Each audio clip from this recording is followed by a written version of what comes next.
السلام عليكم، ازيكم؟ تعالوا نعمل طبق ينفع للفطار والعشاء وجوع اخر الليل، وحرفيا طعمه يجنن.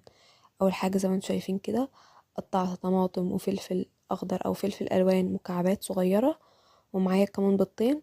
البيض طبعا بيبقى على حسب الكميه الاشخاص اللي انتوا هتستخدموه. انا كنت عامله ده لشخص واحد. ومعاهم فلفل اسود، ممكن نستغنى عنه، ممكن نحط اي توابل تانية انتوا تحبوها، بس انا هكتفي بده.